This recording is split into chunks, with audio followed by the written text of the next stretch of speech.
Okay. Sandeep Warrier, ഇവിടെ Shri Sarathchandra sir പറയുന്നുണ്ടായിരുന്നു, എന്താണ് ഇത് പുതിയ കാലം, പുതിയ യുദ്ധരീതികൾ, റഷ്യ യുക്രൈൻ എന്ന് പറയുന്ന ചെറിയ രാഷ്ട്രം ഒരു ഒരു 2 ദിവസം കൊണ്ട് യുദ്ധം തീർക്കുമെന്ന് കരുതിയത് 3-ാം വർഷം കഴിഞ്ഞ് ഇപ്പോൾ യുദ്ധം തുടർന്നുകൊണ്ടിരിക്കുന്നു, യുക്രൈൻ പിടിച്ചു നിൽക്കുന്നു അവിടെ. സന്ദീപ് വാര്യർ, ഇത് ബംഗ്ലാദേശ് ഇപ്പോൾ ഏറ്റവും ഒടുവിൽ കേൾക്കുന്നത് സ്ഥിരീകരിക്കാൻ കഴിയുന്നില്ല. ഇപ്പോൾ ഈ പാകിസ്ഥാനിലെ എന്തോ ന്യൂക്ലിയറുമായി ബന്ധപ്പെട്ട ഇന്റലിജൻസ് വിവരങ്ങൾ അമേരിക്കയുടെ പക്കലുണ്ട് എന്നൊക്കെ പറയുന്നുണ്ട്. ഇത് പഴയകാലമല്ല, ഇത് ബംഗ്ലാദേശിലെ പോലുള്ള യുദ്ധകാലമേ അല്ല, അത് നമുക്കെല്ലാവർക്കും അറിയാം. യുദ്ധമാവുകയാണെങ്കിൽ അത് കൊടിയ നഷ്ടങ്ങളിലേക്കും കൊടിയ വേദനകളിലേക്കും പോകും. അപ്പോൾ താങ്കൾ ഇന്നലെ താങ്കൾ ഒരു ഫേസ്ബുക്ക് പോസ്റ്റിൽ താങ്കൾ ചോദ്യങ്ങൾ ചോദിക്കുന്നുണ്ട്. ഈ വെടിനിർത്തൽ കൊണ്ട് ഇന്ത്യക്ക് എന്ത് നേട്ടമുണ്ടായി? പാക് അധീന കശ്മീർ തിരിച്ചുപിടിക്കുമെന്ന അമിത്ഷായുടെയും രാജ്നാഥ് സിംഗിന്റെയും ഒക്കെ മുൻ അവകാശവാദങ്ങൾ എവിടെ പോയി? പഹൽഗാമിൽ സംഭവിച്ച സുരക്ഷാ വീഴ്ച ചർച്ച ചെയ്യാതിരിക്കാനാണോ ഇക്കണ്ട നാടകമൊക്കെ? അതിർത്തിയിൽ പാക് വെടിപ്പിലും ഷെല്ലിങ്ങിലും നഷ്ടപ്പെട്ട നിരവധി ജീവനുകൾക്കും വീടുകൾക്കും ജനങ്ങളുടെ സ്വത്തുവകകൾക്കും ആര് സമാധാനം പറയും? ആ നഷ്ടങ്ങൾക്ക് പ്രതികാരം അർഹിക്കുന്നില്ലേ? ഈ വാർത്താ സമ്മേളനത്തിനൊടുവിലും താങ്കളുടെ ഈ ചോദ്യങ്ങൾ പ്രസക്തമാണെന്ന് തോന്നുന്നുണ്ടോ സന്ദീപ് വാര്യർ? ഞാൻ അതിലേക്ക് വരാം. അതിനു മുമ്പ് ഹഷ്മി, ഒന്ന് ഇന്ത്യൻ ആംഡ് ഫോഴ്സസ് അവർ കഴിഞ്ഞ കുറേ ദിവസങ്ങളായി നടത്തിയിട്ടുള്ള ധീരോദാത്തമായിട്ടുള്ള ചെറുത്തുനിൽപ്പുണ്ട്. ആ ചെറുത്തുനിൽപ്പിനൊപ്പമാണ് രാജ്യം മുഴുവനുമുള്ളത്. ഒറ്റക്കെട്ടായിട്ട് ഇന്ത്യൻ സൈന്യത്തോടൊപ്പമാണ് രാജ്യം മുഴുവനും നിന്നിട്ടുള്ളത്. അവരുടെ ചെറുത്തുനിൽപ്പ്, അവർ നൽകിയിട്ടുള്ള തിരിച്ചടി, അതിൽ രാജ്യം അഭിമാനിക്കുന്നു. തീർച്ചയായിട്ടും ഇന്ത്യൻ സൈന്യത്തിൻ്റെ അത്യുജ്വലമായിട്ടുള്ള പോരാട്ട വീര്യം അവർ ഈ 3 ദിവസങ്ങളിൽ പ്രദർശിപ്പിച്ചിട്ടുണ്ട് എന്നുള്ള വസ്തുത മുഴുവൻ ഇന്ത്യക്കാരെയും അഭിമാനം കൊള്ളിക്കുന്നതാണ് എന്നുള്ള കാര്യം തർക്കമൊന്നുമില്ല. ഇന്നിപ്പം സൈന്യത്തിൻ്റെ പത്രസമ്മേളനം കഴിഞ്ഞപ്പോഴും നമുക്ക് ആ ഒരു വികാരം തന്നെയാണ്. ഒരു ഉറച്ച ദേശസ്നേഹി എന്നുള്ള നിലയ്ക്ക് സൈന്യത്തോടൊപ്പം തന്നെയാണ് ഈ നിമിഷവും എല്ലായ്പ്പോഴും എന്നുമുള്ളത്. മറ്റൊന്ന്, ഞാൻ ചോദിച്ച ചോദ്യങ്ങളൊക്കെ പൊളിറ്റിക്കൽ ലീഡർഷിപ്പിനുള്ള ചോദ്യങ്ങളാണ്. അത് എൻ്റെ മാത്രം ചോദ്യങ്ങളല്ല, മറിച്ച് ഈ രാജ്യത്തെ മുഴുവൻ ജനങ്ങളും മനസ്സിനുള്ളിൽ ചോദിക്കുന്ന ചോദ്യങ്ങളാണ് എന്നാണ് ഞാൻ വിചാരിക്കുന്നത്. ഇവിടെ നോക്കൂ, ഇന്ത്യൻ നാഷണൽ കോൺഗ്രസ് ഇന്ന് പറഞ്ഞിട്ടുള്ള ചില കാര്യങ്ങളുണ്ട്. കോൺഗ്രസ് ഇന്ന് പറഞ്ഞത് ഇത് വളരെ സർപ്രൈസിങ് ആയിട്ടുള്ള, അതല്ലെങ്കിൽ വളരെ അത്ഭുതകരമായിട്ടുള്ളൊരു സാഹചര്യം ഉണ്ടായിരിക്കുന്നു. ഇന്ത്യ പാകിസ്ഥാൻ ഒരു സംഘർഷത്തിൻ്റെ ഒടുവിൽ ഒരു വെടിനിർത്തൽ അമേരിക്കൻ പ്രസിഡന്റ് വാഷിംഗ്ടണിൽ നിന്ന് പ്രഖ്യാപിക്കുന്ന സവിശേഷമായൊരു സാഹചര്യം ഉണ്ടായിരിക്കുന്നു. ഇതെങ്ങനെ സംഭവിച്ചു എന്ന് സംബന്ധിച്ച് രാജ്യത്തെ മുഴുവൻ ജനങ്ങളും അറിയേണ്ടതുണ്ട്. അപ്പോൾ സ്വാഭാവികമായിട്ടും പാർലമെന്റിൽ ഇക്കാര്യങ്ങൾ സംസാരിക്കുക, ചർച്ച ചെയ്യുക എന്നുള്ളതാണ് ഏറ്റവും അഭികാമ്യമായിട്ടുള്ള കാര്യം. അതുകൊണ്ട് തന്നെ അടിയന്തരമായിട്ട് പാർലമെന്റിന്റെ ഒരു ജോയിന്റ് സെഷൻ വിളിക്കണം എന്നുള്ളതാണ് കോൺഗ്രസ് പാർട്ടി ആവശ്യപ്പെട്ടിട്ടുള്ളത്. പ്രതിപക്ഷ നേതാവ് ശ്രീ രാഹുൽ ഗാന്ധിയും കോൺഗ്രസിന്റെ പ്രസിഡന്റ് ശ്രീ മല്ലികാർജ്ജുൻ ഖാർഗെയും ഒക്കെ ഇക്കാര്യം ഉന്നയിച്ചുകൊണ്ട് പ്രധാനമന്ത്രി കത്തയച്ചിട്ടുണ്ട്. അപ്പോൾ സ്വാഭാവികമായിട്ടും ഇക്കാര്യങ്ങളിലെ ഒരു വ്യക്തത നമ്മുടെ ജനാധിപത്യ രാജ്യം എന്നുള്ള നിലയ്ക്ക് രാജ്യത്തെ ജനങ്ങൾ തിരഞ്ഞെടുത്ത പാർലമെന്റിനകത്ത് ഇക്കാര്യങ്ങൾ ചർച്ച ചെയ്യുകയും ജനങ്ങൾ അറിയുകയും ചെയ്യണം എന്നുള്ളതാണ് കോൺഗ്രസ് പാർട്ടിയുടെ നിലപാട്. അതുകൊണ്ട് തന്നെ അത്തരം ഒരു കാര്യം, ഒരു പാർലമെന്റ് സെഷൻ വിളിച്ചു ചേർക്കാൻ പ്രധാനമന്ത്രിയും ഗവൺമെന്റും തയ്യാറാകണം എന്നുള്ളതാണ് കോൺഗ്രസ് പാർട്ടി അഭ്യർത്ഥിച്ചിട്ടുള്ളത്. ഈ ഒരു പ്രതിസന്ധി ഘട്ടത്തിലും രാജ്യം ഒരു പ്രയാസം നേരിടുന്ന ഘട്ടത്തിൽ ഒറ്റക്കെട്ടായി നിൽക്കുക എന്നുള്ള പൗരധർമ്മം അത് കോൺഗ്രസ് പാർട്ടി എല്ലാ കാലത്തും ചെയ്തിട്ടുണ്ട്. ഈ ഒരു വലിയ വിഷമ കാലഘട്ടത്തിൽ ശക്തമായി തന്നെ സർക്കാരിനോടൊപ്പവും സൈന്യത്തോടൊപ്പവും പ്രതിപക്ഷ നേതാവ് രാഹുൽ ഗാന്ധിയും ഇന്ത്യൻ നാഷണൽ കോൺഗ്രസും മുഴുവൻ പ്രതിപക്ഷ രാഷ്ട്രീയ പാർട്ടികളും ഒത്തൊരുമിച്ച് നിന്നിട്ടുണ്ട്. അങ്ങ് ചോദിച്ച ചോദ്യത്തിലേക്ക് എൻ്റെ ഫേസ്ബുക്ക് പോസ്റ്റ് സംബന്ധിച്ചാണെങ്കിൽ ഞാനതിൽ ഉന്നയിച്ച കാര്യങ്ങൾ വളരെ പ്രസക്തമാണ് എന്ന് തന്നെയാണ് ഞാൻ കരുതുന്നത്. കാരണം ഈ റെട്ടറിക് അല്ല, സ്റ്റേറ്റ്സ്മാൻഷിപ്പാണ് എപ്പോഴും ആവശ്യം എന്നുള്ളത് ഈ ഒരിക്കൽ കൂടി തെളിഞ്ഞിരിക്കുകയാണ്. ഇപ്പം ഈ എന്തുകൊണ്ടാണ് ഈ ചോദ്യങ്ങൾ ചോദിക്കേണ്ടി വരുന്നത്? കഴിഞ്ഞ 2024 ലോക്സഭാ തെരഞ്ഞെടുപ്പിന്റെ സമയത്ത് ആഭ്യന്തരമന്ത്രി അമിത്ഷായും പ്രതിരോധ മന്ത്രി രാജ്നാഥ് സിംഗും 3-4 സ്ഥലങ്ങളിൽ നടത്തിയ പ്രസംഗങ്ങളിൽ പാക് അധീന കാശ്മീർ എന്തു വില കൊടുത്തും തിരിച്ചു പിടിക്കും, ഏതറ്റം വരെ പോയി തിരിച്ചു പിടിക്കുമെന്ന് പ്രഖ്യാപിച്ചിട്ടുണ്ട്. ഒരു തവണയല്ല, പലതവണ ആവർത്തിച്ച് പ്രഖ്യാപിച്ചിട്ടുള്ളതാണ്.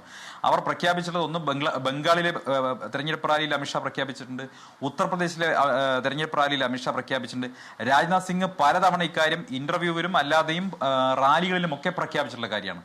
അപ്പൊ സ്വാഭാവികമായിട്ടും ഇത്തരമൊരു സാഹചര്യത്തിൽ വലിയ റെട്ടോറിക്കൊക്കെ നടത്തി ഒരു സ്ഥലത്തേക്ക് പോവുകയും ജനങ്ങളെല്ലാവരും സർക്കാരിനെ പിന്തുണയ്ക്കുകയും ചെയ്തൊരു സാഹചര്യത്തിൽ കാശ്മീരിൽ നമ്മുടെ സാധാരണക്കാരായ നിരപരാധികളായിട്ടുള്ള ടൂറിസ്റ്റുകളെ ലൈൻ ഓഫ് കൺട്രോൾ കടന്നു വന്നിട്ടുള്ള, അല്ലെങ്കിൽ ഇന്റർനാഷണൽ ബോർഡർ അടക്കം ക്രോസ് ചെയ്ത് വന്നിട്ടുള്ള പാകിസ്ഥാൻ ഭീകരവാദികൾ വെടിവെച്ചു വന്ന സാഹചര്യത്തിൽ ഇതാണ് അതിന്റെ സമയം എന്ന രീതിയിലായിരുന്നു BJPയുടെ സർക്കാരും കേന്ദ്ര സർക്കാരും ഒക്കെ കേന്ദ്ര സർക്കാർ പ്രതികരിച്ചുകൊണ്ടിരുന്നത്. അപ്പൊ സ്വാഭാവികമായിട്ടും ജനങ്ങളുടെ പ്രതീക്ഷയും നേരത്തെ അമിത്ഷായും രാജ്നാഥ് സിംഗും ഒക്കെ പറഞ്ഞതുപോലെ അവർ ചെയ്യുമെന്നുള്ളതായിരുന്നു. പക്ഷേ സംഭവിച്ചെന്താ? റെട്ടറിക്ക് മാത്രമാണ് ഉണ്ടായത്, അതിനപ്പുറം ഒന്നും സംഭവിച്ചില്ല. ഇന്ത്യയിൽ പ്രഖ്യാപിക്കേണ്ടിയിരുന്ന, ഡൽഹി പ്രഖ്യാപിക്കേണ്ടിയിരുന്ന സീസ് ഫയർ അമേരിക്കൻ പ്രസിഡന്റ് പ്രഖ്യാപിക്കുന്ന അത് മാത്രമല്ല അതിനുശേഷം ആവർത്തിച്ചു പറയുന്നു അമേരിക്കയുടെ മൂന്നാം കക്ഷി ഇടപെടൽ ഉണ്ടായി എന്ന് അമേരിക്കൻ പ്രസിഡന്റ് മാത്രമല്ല അവിടുത്തെ ഫോറിൻ സെക്രട്ടറിയും പറയുന്നു. അതിനെ ഡിനൈ ചെയ്യാൻ, പരിപൂർണമായും ഡിനൈ ചെയ്യാൻ കേന്ദ്ര സർക്കാരിന് കഴിഞ്ഞിട്ടുമില്ല. ഇവിടെ ഇങ്ങനെ ഒരു ഉപരിപ്ലവമായിട്ടൊക്കെ ഇങ്ങനെ പറഞ്ഞു പോകുന്നുണ്ടെങ്കിൽ പോലും ആത്യന്തികമായി അമേരിക്കൻ ഇടപെടൽ ഉണ്ടായി എന്നുള്ള സംശയം ജനിപ്പിക്കുന്ന രീതിയിലാണ് കാര്യങ്ങൾ വന്നിട്ടുള്ളത്. അത് അഡ്വാൻറ്റേജ് ഇന്ത്യ പൊസിഷൻ ആണോ എന്നുള്ള കാര്യം വിശദീകരിക്കേണ്ടത് ഗവൺമെന്റ് ആണ്. കാരണം എന്താ ഞാൻ പറയാൻ കാരണം, ഈ യുദ്ധത്തിന്റെ അല്ലെങ്കിൽ ഈ സംഘർഷത്തിന്റെ തുടക്കത്തിൽ നമ്മൾ സിന്ധു നദീജല കരാർ റദ്ദാക്കിയപ്പോൾ പകരത്തിനു പകരമായി പാകിസ്ഥാൻ ചെയ്തത് സിംല കരാറിൽ നിന്ന് പിന്മാറുകയായിരുന്നു. സിംല കരാറിന്റെ അഡ്വാൻറ്റേജ് എന്തായിരുന്നു? അഡ്വാൻറ്റേജ് ഇന്ത്യ പൊസിഷൻ ആയിരുന്നു. പാകിസ്ഥാൻ പറഞ്ഞിരുന്ന മൂന്നാം കക്ഷി ഇടപെടൽ, ഐക്യരാഷ്ട്രസഭയുടെ ഇടപെടൽ എന്നീ അവകാശവാദങ്ങളിൽ നിന്നൊക്കെ പാകിസ്ഥാൻ പിന്മാറുന്നത് സിംല കരാറിലൂടെയാണ്. അപ്പൊ സിംല കരാറിൽ ഇന്ത്യ ഉണ്ടാക്കിയ അഡ്വാൻറ്റേജ് ഇന്ത്യ പൊസിഷനെ റദ്ദ് ചെയ്തുകൊണ്ട് ഇത് മൂന്നാം കക്ഷി ഇടപെടൽ നടന്നിട്ടുണ്ടെങ്കിൽ വാസ്തവത്തിൽ ഇപ്പോൾ അഡ്വാൻറ്റേജ് പൊസിഷൻ എവിടെയാണ് കിടക്കുന്നത്? ഡിപ്ലോമസി വേണം എന്നുള്ള കാര്യത്തിൽ തർക്കമൊന്നുമില്ല. ഡിപ്ലോമസി വേണം, സീസ് ഫയർ ഉണ്ടായെങ്കിൽ നന്നായി, യുദ്ധം ഒരു ദിവസം മുൻപ് അവസാനിച്ചെങ്കിൽ വളരെ നല്ലത്, ജനങ്ങളും ആഗ്രഹിക്കുന്നതാണ്. പക്ഷേ സീസ് ഫയറും അതല്ലെങ്കിൽ ഡിപ്ലോമസിയും വർക്ക് ചെയ്യേണ്ടത് ഒരു സ്ട്രോങ് ആയിട്ടുള്ള പൊസിഷനിൽ നിന്നിട്ടായിരിക്കണം. രാജ്യം വിജയിച്ചു നിൽക്കുന്ന പൊസിഷനിലായിരിക്കണം ഉണ്ടാകേണ്ടത്. ഇവിടെ അത്തരം ഒരു പൊസിഷനിൽ നിന്നിട്ട് ഒരു സീസ് ഫയറും ഡിപ്ലോമാറ്റിക് ആയിട്ടുള്ള ചാനലിൽ വർക്കൗട്ട് നടന്നോ എന്നുള്ളത് സംബന്ധിച്ച് സംശയം ഉണ്ടാവുകയാണ്. അവിടെയാണ് ചോദിക്കുന്നത്, രാജ്യം നേരത്തെ ആഭ്യന്തരമന്ത്രിയും പ്രതിരോധ മന്ത്രിയും മുന്നോട്ട് വെച്ചുള്ള ഒബ്ജക്റ്റീവുകൾ പൂർത്തീകരിച്ചോ? ഇല്ല എന്നുള്ളത് സത്യമാണ്. രണ്ടാമത്തെ കാര്യം എന്താ, ബലൂച്ചിലെ പോരാളികൾ ഇന്ത്യയെ വിശ്വസിച്ച് ഇറങ്ങി പുറപ്പെട്ടിട്ടുണ്ടായിരുന്നു. അവരവിടെ വലിയ തോതിൽ ക്വറ്റ നഗരം പിടിച്ചടക്കുകയും അതല്ലെങ്കിൽ ബലൂചിസ്ഥാനെ സ്വതന്ത്രമായ രാഷ്ട്രമായി പ്രഖ്യാപിക്കാനുള്ള മുന്നൊരുക്കങ്ങൾ നടത്തുകയൊക്കെ ചെയ്തിട്ടുണ്ടായിരുന്നു. നമ്മൾ അതെല്ലാം കണ്ടതാണ്. അപ്പോൾ ഈ അവിചാരിതമായിട്ട് അമേരിക്കൻ സമ്മർദ്ദത്തിന് വഴങ്ങിയിട്ടാണെങ്കിൽ ഒരു സീസ് ഫയറിലേക്ക് പോകുന്ന സമയത്ത് വാസ്തവത്തിൽ ഇന്ത്യ തന്നെ നേരത്തെ പറഞ്ഞിട്ടുണ്ട് ബലൂചിസ്ഥാനിലെ പോരാളികൾക്കുള്ള പിന്തുണ നമ്മൾ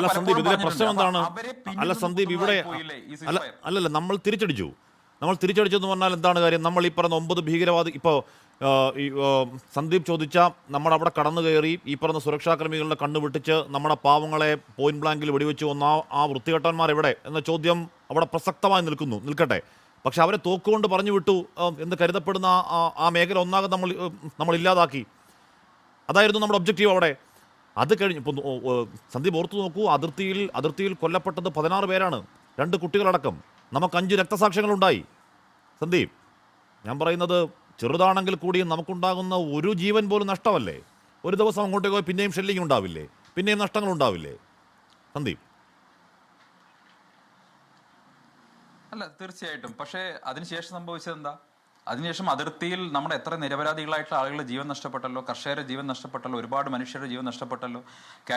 കാശ്മീർ അഡ്മിനിസ്ട്രേറ്റീവ് സർവീസിലെ ഒരു പ്രധാനപ്പെട്ട ഉദ്യോഗസ്ഥന്റെ ജീവൻ തന്നെ നഷ്ടപ്പെടുന്ന സാഹചര്യം ഉണ്ടായല്ലോ. അപ്പൊ അത്തരം സാഹചര്യങ്ങൾ അതിന് ശേഷം ഉണ്ടായിട്ടുണ്ട്. അപ്പോൾ അവരുടെയൊക്കെ ജീവന് വിലയുണ്ട്. പാകിസ്ഥാൻ അതിനുശേഷവും നിരന്തരമായിട്ട് ആക്രമണം നടത്തുകയും നമ്മുടെ നിരപരാധികളായിട്ട് ഒരുപാട് മനുഷ്യരെ വധിക്കുകയും ചെയ്തിട്ടുണ്ട്. അവരുടെ ജീവന് വിലയില്ലേ, വാല്യൂ ഇല്ലേ? അപ്പം ഏത് പോയിന്റ് ഇവിടെ പ്രശ്നം അല്ലെങ്കിൽ നമ്മൾ ഉന്നയിക്കുന്ന പ്രശ്നം എന്ന് പറയുന്നത് നിങ്ങൾ വെടിനിർത്തിയതല്ല, മറിച്ച് അങ്ങനെ വെടിനിർത്തുന്ന സമയത്ത് ഒരു ഇന്ത്യ അഡ്വാൻറ്റേജ് പൊസിഷനിൽ നിന്നുകൊണ്ടുള്ള വെടിനിർത്തലായിരിക്കണം. അല്ലാതെ ഒരു മൂന്നാം കക്ഷി ഇടപെടലിനെ തുടർന്ന് അല്ലെങ്കിൽ പ്രത്യേകിച്ച് ഞാൻ പറഞ്ഞോട്ടെ, അമേരിക്കൻ പ്രസിഡന്റ് ഇടപെടൽ എന്നുള്ളത് വ്യക്തമായ സാഹചര്യമാണ് വന്നിരിക്കുന്നത്. അമേരിക്കൻ പ്രസിഡന്റ് മാത്രമല്ല അവിടുത്തെ വിദേശകാര്യ സെക്രട്ടറി വളരെ വ്യക്തമായി ഇന്നത്തെ അവരുടെ ട്വീറ്റ് ജസ്റ്റ് ഒന്ന് വായിക്കട്ടെ. Over the past 48 hours Vice President Vance and I have engaged with senior Indian and Pakistani officials, including Prime Ministers Narendra Modi and Shehbaz Sharif, External Affairs Minister Subramanian Jaishankar, Chief of Army Staff Asim Munir, and National Security Advisors Ajit Doval and Azim Malik. I am pleased to announce the governments of India and Pakistan have agreed to an immediate ceasefire and to start talks on a broad set of issues at a neutral site. മൂന്നാമതൊരു സ്ഥലത്തിരുന്ന് ചർച്ച ചെയ്യാൻ തയ്യാറാണെന്ന് India സമ്മതിച്ചു എന്നാണ് അമേരിക്കയുടെ foreign secretary പറയുന്നത്. India നിഷേധിച്ചിട്ടുണ്ടോ? Indian വിദേശകാര്യ മന്ത്രാലയം ഇത് നിഷേധിച്ചിട്ടുണ്ടോ? മൂന്നാമതൊരു സ്ഥലത്തിരുന്ന് ചർച്ച ചെയ്യാമെന്ന് ഇന്ത്യ സമ്മതിച്ചിട്ടുണ്ടെങ്കിൽ അത് ഇന്ത്യയുടെ ലോങ് സ്റ്റാൻഡിംഗ് ആയിട്ടുള്ള പൊസിഷനിൽ നിന്നുള്ള വ്യതിയാനമാണ്. അതെങ്ങനെ പാർലമെന്റിനോട് പോലും പറയാതെ അതെങ്ങനെ സമ്മതിക്കാൻ പറ്റും?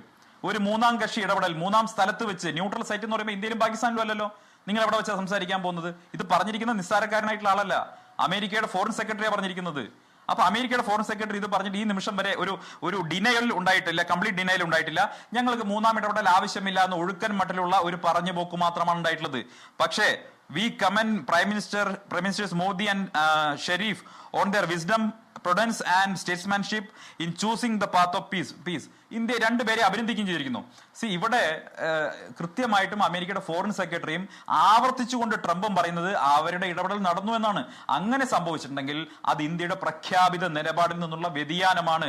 അത് പാകിസ്ഥാന് അനുകൂലമായിട്ടുള്ള ഡിപ്ലോമാറ്റിക് ആയിട്ടുള്ള സാഹചര്യം ഉണ്ടാക്കിയിട്ടുണ്ടെങ്കിൽ അതിന്റെ ഉത്തരവാദി കേന്ദ്ര സർക്കാരാണ്. പക്ഷേ അത് പാർലമെന്റിനോട് പറയണം, രാജ്യത്തെ ജനങ്ങളോട് പറയണം, എന്താണ് സംഭവിച്ചത് എന്ന് ജനങ്ങളോട് പറയണം.